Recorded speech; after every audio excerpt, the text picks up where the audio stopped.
They smiled when the security guard stepped in front of me. Not because I had done anything wrong, but because someone had already decided I no longer belonged. Then my daughter-in-law leaned close enough for only me to hear and whispered, "You were never supposed to make it this far." My son stood only a few feet away, yet he never looked at me. That hurt more than any words could have. I could have turned around. I could have walked back to my car and let them believe they had erased me from the most important day of our family's history. They thought one missing name on a guest list would end everything. They had no idea someone else had prepared for this moment years before either. By the time the ceremony ended, the only person who wished I had stayed outside was the woman who tried to keep me there. My name is Margaret Collins. I am 68 years old, and until that morning I believed there was nothing left that could surprise me after losing my husband Thomas 18 months earlier. Grief changes the rhythm of your life. It teaches you how to live in quieter rooms, how to make coffee for one instead of two, and how to fold a blanket without expecting someone else to pull it back over their knees later that evening. But grief never prepared me for discovering that the greatest loneliness can exist while standing in the middle of your own family. That Saturday morning I woke before sunrise. The sky outside my bedroom window was painted with soft shades of blue and pale orange, the kind of peaceful morning Thomas always loved. I stood in front of my closet longer than usual before choosing the navy dress he had once said made me look dignified without trying too hard. It wasn't expensive, but it carried memories no designer label could replace. I carefully pinned the small silver brooch he had given me on our 30th wedding anniversary near my collar. Looking into the mirror I whispered, "I hope I make you proud today." My voice sounded unfamiliar inside the quiet house. The ceremony meant more than a public gathering. It was the official dedication of the Collins Community Scholarship, a program Thomas had dreamed about for years. He often said that success meant very little if it wasn't passed forward. Even during the months when illness slowly stole his strength, he spent hours reviewing applications, speaking with local educators, and planning how the scholarship could continue helping students long after he was gone. I had promised him I would be there when his dream officially became reality. I intended to keep that promise. Before leaving, I walked through the living room, pausing beside the framed photograph taken on our 40th anniversary. Thomas had his arm around my shoulders, both of us laughing at something neither of us could remember now. I gently touched the edge of the frame before picking up my purse and car keys. During the 40-minute drive, I rehearsed the few words I hoped to say if anyone asked me to speak. Nothing dramatic. Just gratitude. Gratitude for a husband who believed kindness should outlive the people who gave it. As I turned into the beautifully decorated venue parking lot, rows of cars already filled the spaces. Volunteers carried flower arrangements through the entrance while guests greeted one another with warm smiles. For a brief moment, watching everyone arrive, I honestly believed this difficult chapter of our family might finally be ending. I had no way of knowing that before I even reached the front door. Someone had already instructed security that Margaret Collins was not to be allowed inside. The young security guard looked more uncomfortable than confident. He glanced from the tablet in his hands to my face several times before clearing his throat. "I am sorry, ma'am," he said quietly. "Your name is not on today's authorized guest list." I smiled politely because I assumed it was nothing more than a simple mistake. "I believe there has been some confusion," I replied. "My husband founded this scholarship. I am Margaret Collins." His expression became even more uneasy. He tapped the screen again, scrolling carefully through the names. I checked twice. "There is a note attached to your profile." He hesitated before continuing. "It says you are not permitted to enter, unless approval comes directly from the event coordinator."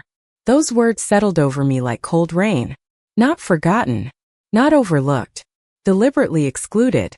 Before I could ask another question, I heard the familiar sound of high heels approaching across the stone walkway.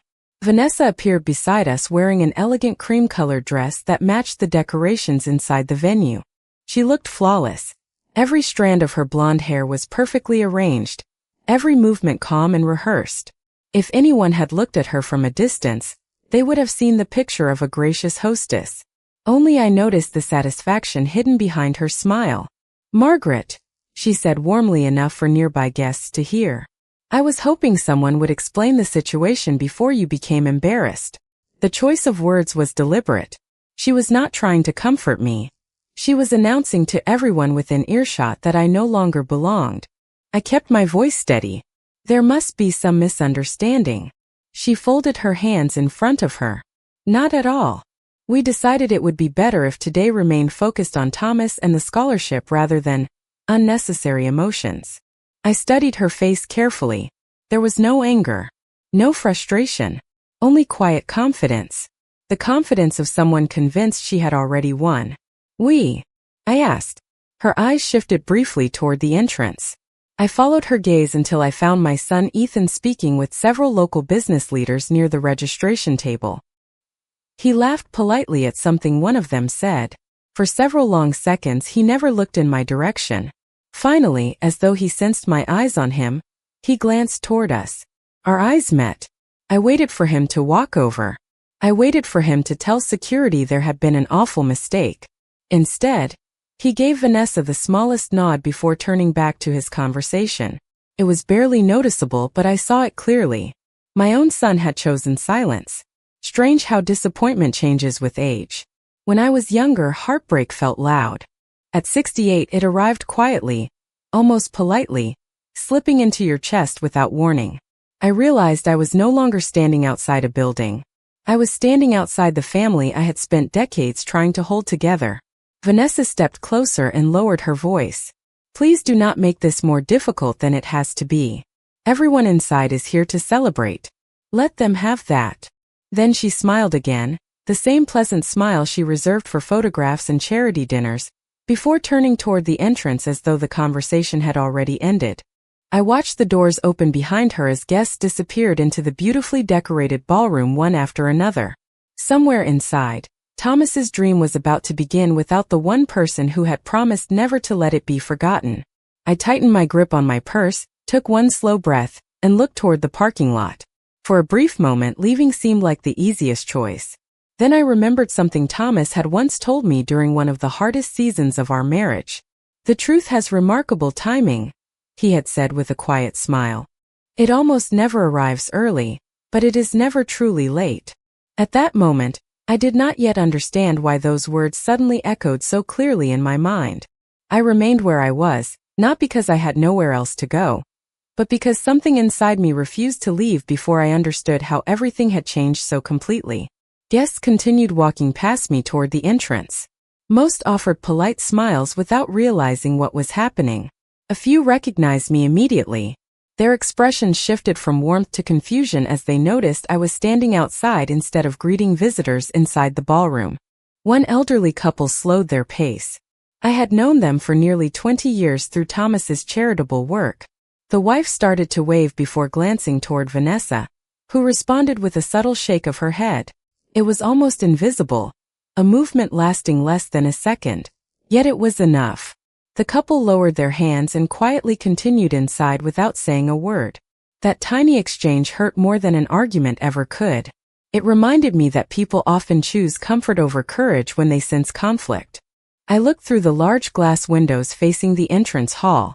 Volunteers hurried between tables arranging programs and floral centerpieces. A string quartet tuned their instruments near the stage. Everything reflected the careful planning Thomas had poured into this dream. Every banner carried the scholarship logo he had personally designed years earlier on a yellow legal pad, while sitting at our kitchen table. I remembered bringing him fresh coffee that evening. He had smiled like an excited young man and asked whether the colors looked hopeful enough. I had laughed and told him hope was never found in colors. It was found in people willing to give others a chance.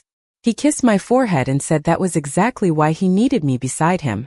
The memory settled quietly in my heart, as I watched strangers preparing to celebrate a legacy that suddenly felt farther away than ever. My phone vibrated inside my purse. For one hopeful moment I believed Ethan had finally decided to call. Instead, it was a text message from my neighbor, Linda, asking whether everything was going well because she knew how important today was to me. I stared at the screen for several seconds before typing a simple reply. Everything is unfolding differently than I expected. I could not bring myself to write anything more. Across the parking lot, I noticed several younger volunteers unloading additional boxes from a delivery van. One young woman looked toward me with genuine concern. She whispered something to another volunteer while pointing in my direction. Neither approached. They probably assumed I was waiting for someone. In a way I was waiting for my son to remember who he had once been. Ethan had not always been this distant. After his father passed away, grief hollowed him out in ways he rarely admitted. Vanessa became the voice that filled every silence in his life. At first I believed she was helping him heal. Then little changes began appearing so gradually that I ignored them. Holiday dinners became smaller, because she wanted something more intimate. Family photographs somehow never included me unless I asked. Weekend visits grew shorter until they disappeared altogether. Phone calls became scheduled instead of spontaneous. Every decision arrived wrapped in kindness, yet each one quietly moved me farther away from the family I loved. Looking back, I realized today's exclusion had not begun this morning. It had started years earlier, one polite conversation at a time. As those thoughts settled over me, the front doors opened again. This time it was not another guest stepping outside. It was a tall gentleman with silver hair, carrying a worn leather briefcase I recognized immediately. William Carter had been Thomas's attorney for almost 3 decades. He paused the moment he saw me standing beside the entrance instead of inside the ballroom. His calm expression changed into something I had never seen before. Quiet surprise quickly became deep concern, and without saying a single word, he walked directly toward me. William Carter stopped only a few feet away from me, adjusting his glasses as though he could not quite believe what he was seeing. "Margaret," he said quietly, "why are you standing out here?" There was no judgment in his voice, only genuine confusion. I forced a small smile that felt heavier than anything I had ever carried. "Apparently I am not invited." For a brief moment he simply stared at me. Then he turned toward the security guard. There must be some mistake. The young man straightened his posture immediately. "Sir, I am following the instructions attached to the guest list." William asked to see the tablet. He read the note carefully, his expression growing more serious with every passing second. Finally, he handed it back without saying a word. He looked toward the ballroom doors where guests continued arriving, then back at me. "Who authorized this?" Before I could answer, Vanessa stepped outside once again with the same composed smile she had worn all morning. "William," she said pleasantly, "I was hoping we could avoid making a scene before the ceremony begins." He greeted her politely but did not return her smile. "I asked a simple question," he replied. "Who instructed security to deny Mrs. Collins' entry?" Vanessa folded her arms lightly. The family agreed that today should remain focused on the scholarship, rather than personal matters. William's eyes narrowed ever so slightly. "The family?"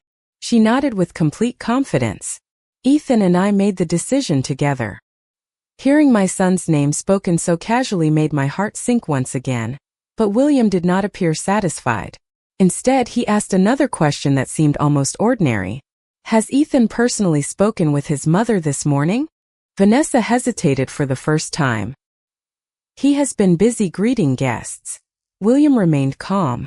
"That was not my question." She offered no answer. Silence settled between them, interrupted only by the distant sound of musicians beginning their opening rehearsal inside the ballroom. William slowly turned back toward me.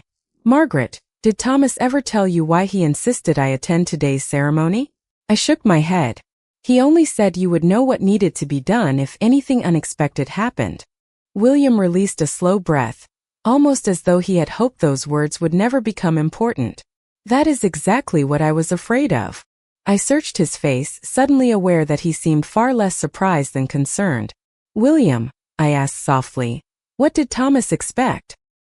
He looked toward the entrance again before answering. "Several months before he passed away, Thomas asked me to prepare for a situation that he prayed would never happen. He believed there was a small chance someone might someday attempt to separate you from decisions involving his legacy." My heart began beating faster. Thomas had never mentioned any of this to me. William continued carefully. "He did not accuse anyone by name. He simply said that grief sometimes changes people, and that money, recognition, and public honor can change them even more." I remembered countless evenings when Thomas quietly observed people without rushing to judge them. He always believed character revealed itself slowly. Standing there outside the ceremony he had worked so hard to create, I suddenly wondered how much he had seen long before the rest of us ever noticed. William placed one hand on his worn leather briefcase. "Everything I need is in here," he said. I sincerely hoped I would never have to open it. My eyes dropped to the weathered brass clasp securing the case. It looked no different from the one he had carried for decades, yet something about the way he held it told me its contents carried far more weight than paper alone.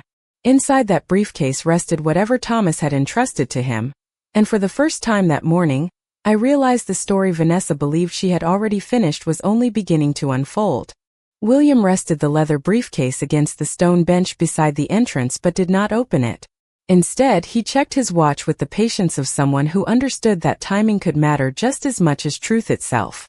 "The ceremony is scheduled to begin in less than 10 minutes, he said quietly.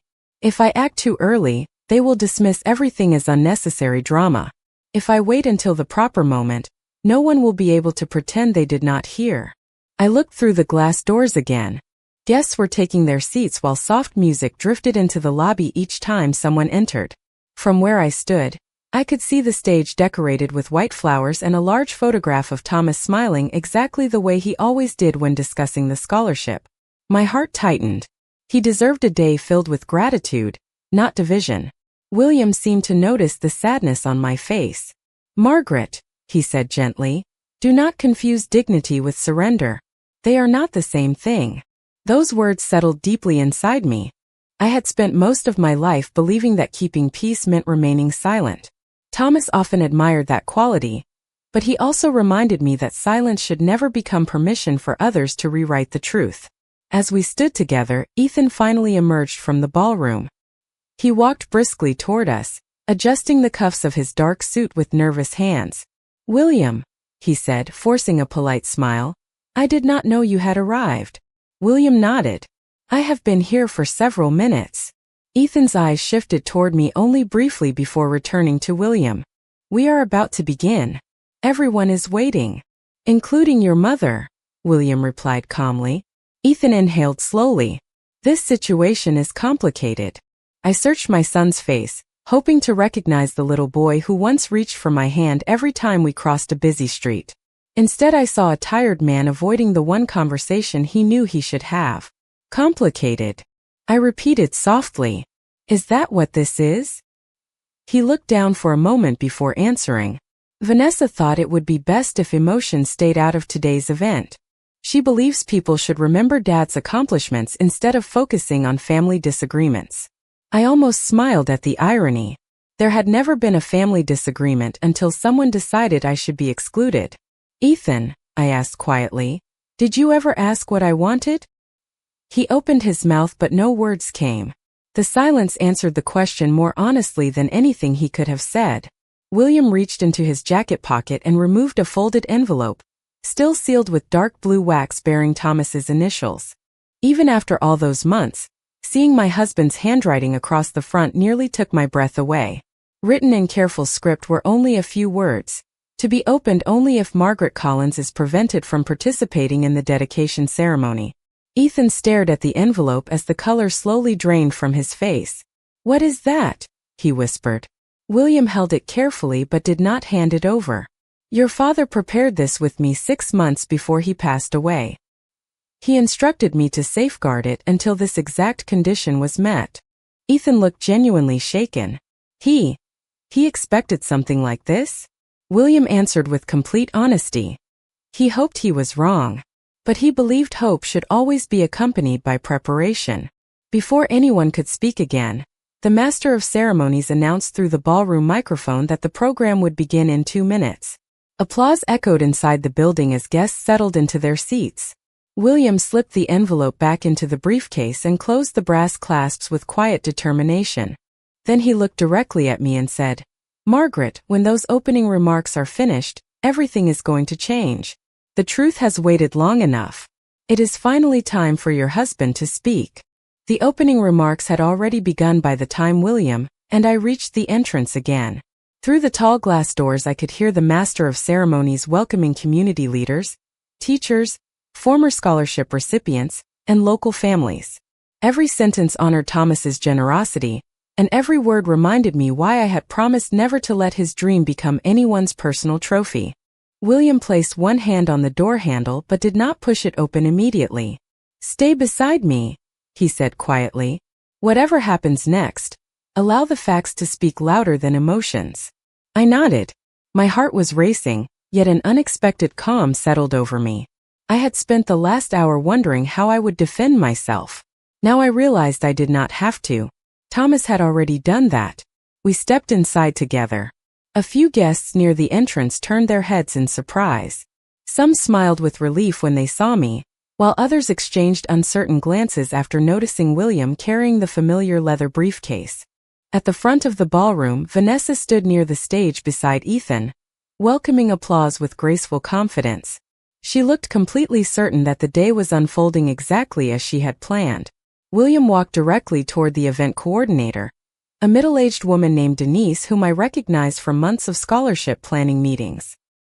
He introduced himself politely, showed his identification, and spoke so quietly that I could not hear every word. I only saw the expression on Denise's face change from professional courtesy to genuine concern. She looked toward me, then toward the stage, then back at William. After a brief pause, she gave a slow nod. Without raising his voice or creating unnecessary attention, William handed her a sealed document bearing his law firm's official seal. Denise read only the first page before carefully closing the folder again. "This changes the program," she whispered. "It changes only one part," William replied. "The truth deserves its proper place." Denise took a deep breath before walking toward the podium. The Master of Ceremonies had just finished introducing Vanessa as the person who would share a few words about preserving Thomas's legacy. Vanessa stepped confidently toward the microphone, smiling as guests applauded. She thanked everyone for supporting the scholarship and spoke warmly about honoring the future. Then, just as she reached the middle of her prepared remarks, Denise quietly approached from the side of the stage.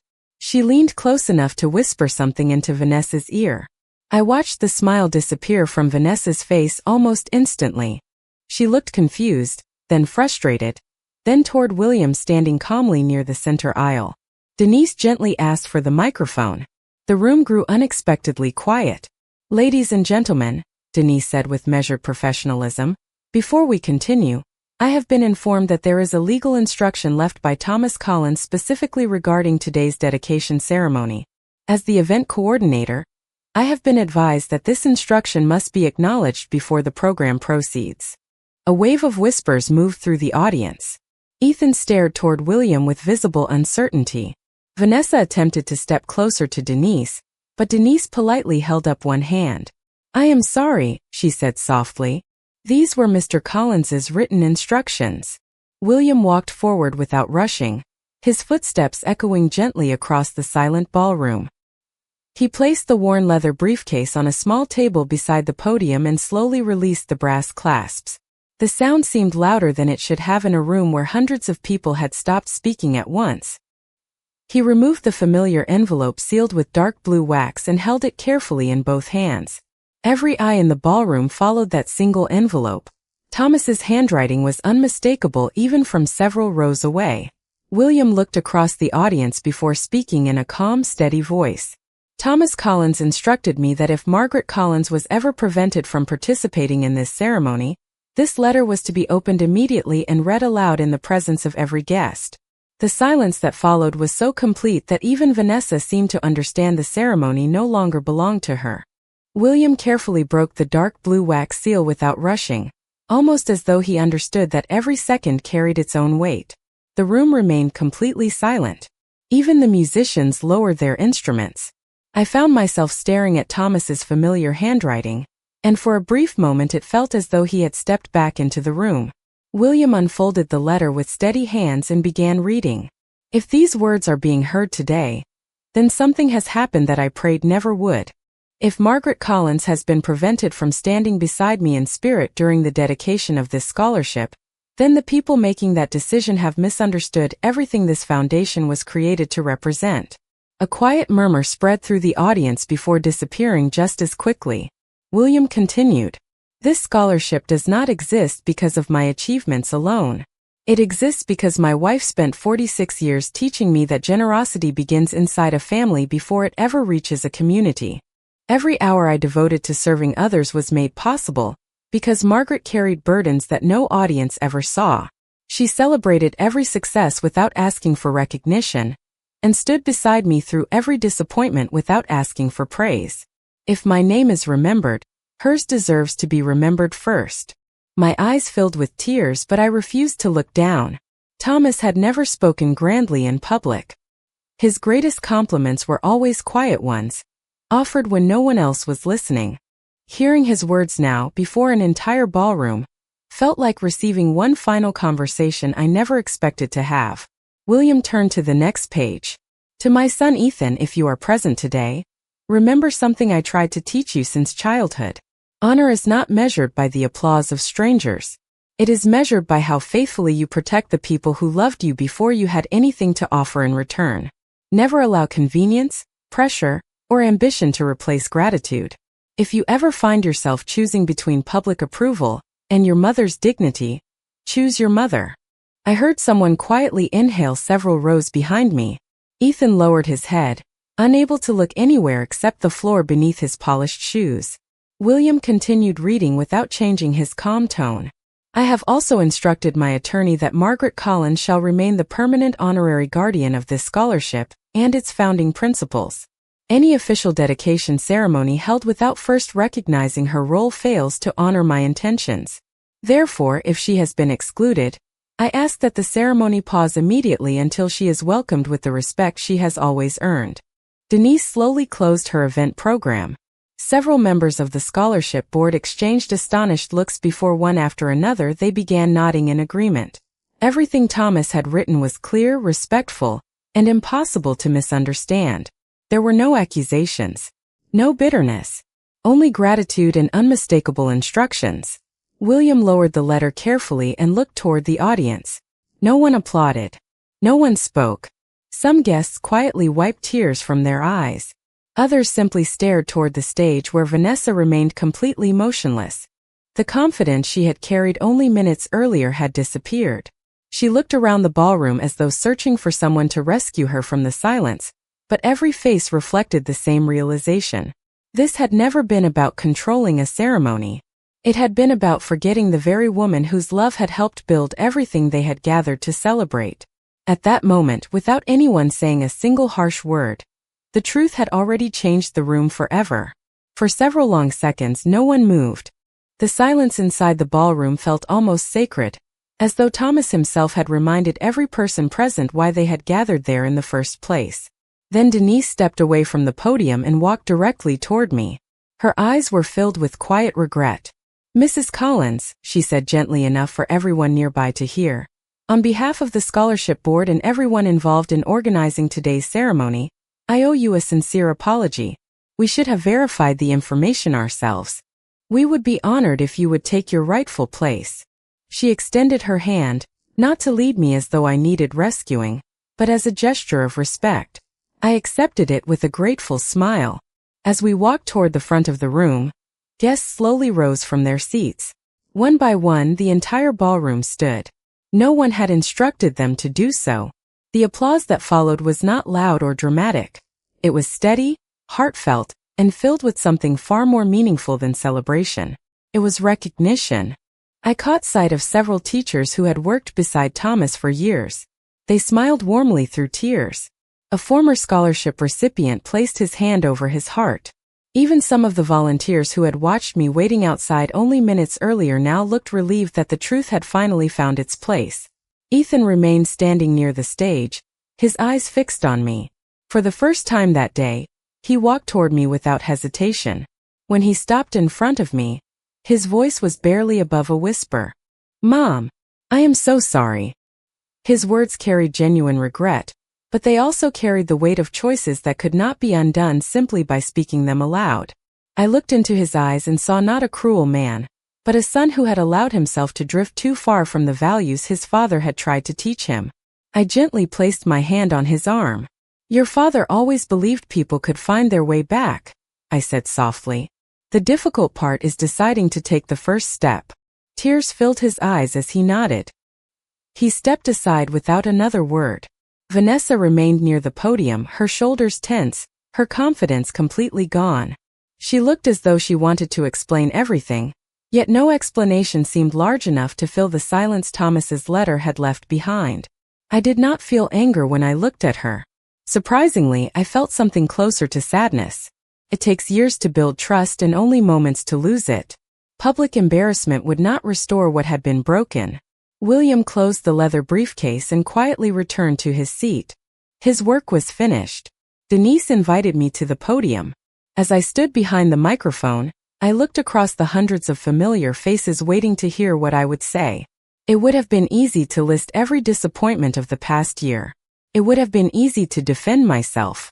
Instead, I looked toward Thomas's portrait surrounded by white flowers and smiled. "Thank you for being here today," I began. My husband believed that generosity was never about receiving recognition. It was about creating opportunities for others. If we truly want to honor his life, then let today remind us that kindness begins with the people closest to us. I paused, allowing the words to settle naturally. Let us continue this ceremony exactly as Thomas planned it. Let us celebrate hope, education, and the future. That is what he would have wanted. The audience responded with another warm round of applause, not because I had defeated anyone, but because compassion had quietly reclaimed the room where pride had briefly taken its place. Several months have passed since that unforgettable afternoon, yet I still think about it every time I drive past the community center where Thomas's scholarship continues to change young lives. The flowers from the dedication ceremony are long gone, the chairs have been folded away, and the headlines in the local newspaper have faded into yesterday's memories. But some moments never truly disappear. They simply become part of the quiet lessons that shape the rest of your life. I continue serving as the honorary guardian of the scholarship, just as Thomas requested. Every spring I sit with teachers, volunteers, and community leaders as we read applications from students who dream of becoming nurses, engineers, teachers, and first responders. Every letter reminds me why Thomas believed that hope was the greatest investment anyone could make. Whenever a student receives one of those scholarships, I feel as though a small part of his kindness continues walking through the world. Ethan called me many times after the ceremony. At first, our conversations were short and careful, filled with long pauses neither of us quite knew how to cross. Trust is different from forgiveness. Forgiveness can begin with a single sincere apology. Trust returns one consistent choice at a time. Slowly, I began to see my son making those choices. He visited without being asked. He invited me to family dinners without waiting for a holiday. Sometimes we simply sat on the back porch drinking coffee the way he and his father once did. We did not pretend the painful day had never happened. Instead, we allowed honesty to replace silence. That became the beginning of healing. Vanessa also reached out. Her apology was quiet and without excuses. She admitted that somewhere along the way she had confused managing a family with controlling one. I appreciated her honesty, but I also understood that reconciliation cannot be rushed simply because someone wishes the past would disappear. We remain polite, respectful, and hopeful. Whether deeper trust returns will depend on tomorrow, not yesterday. One afternoon, William Carter stopped by my house after a scholarship board meeting.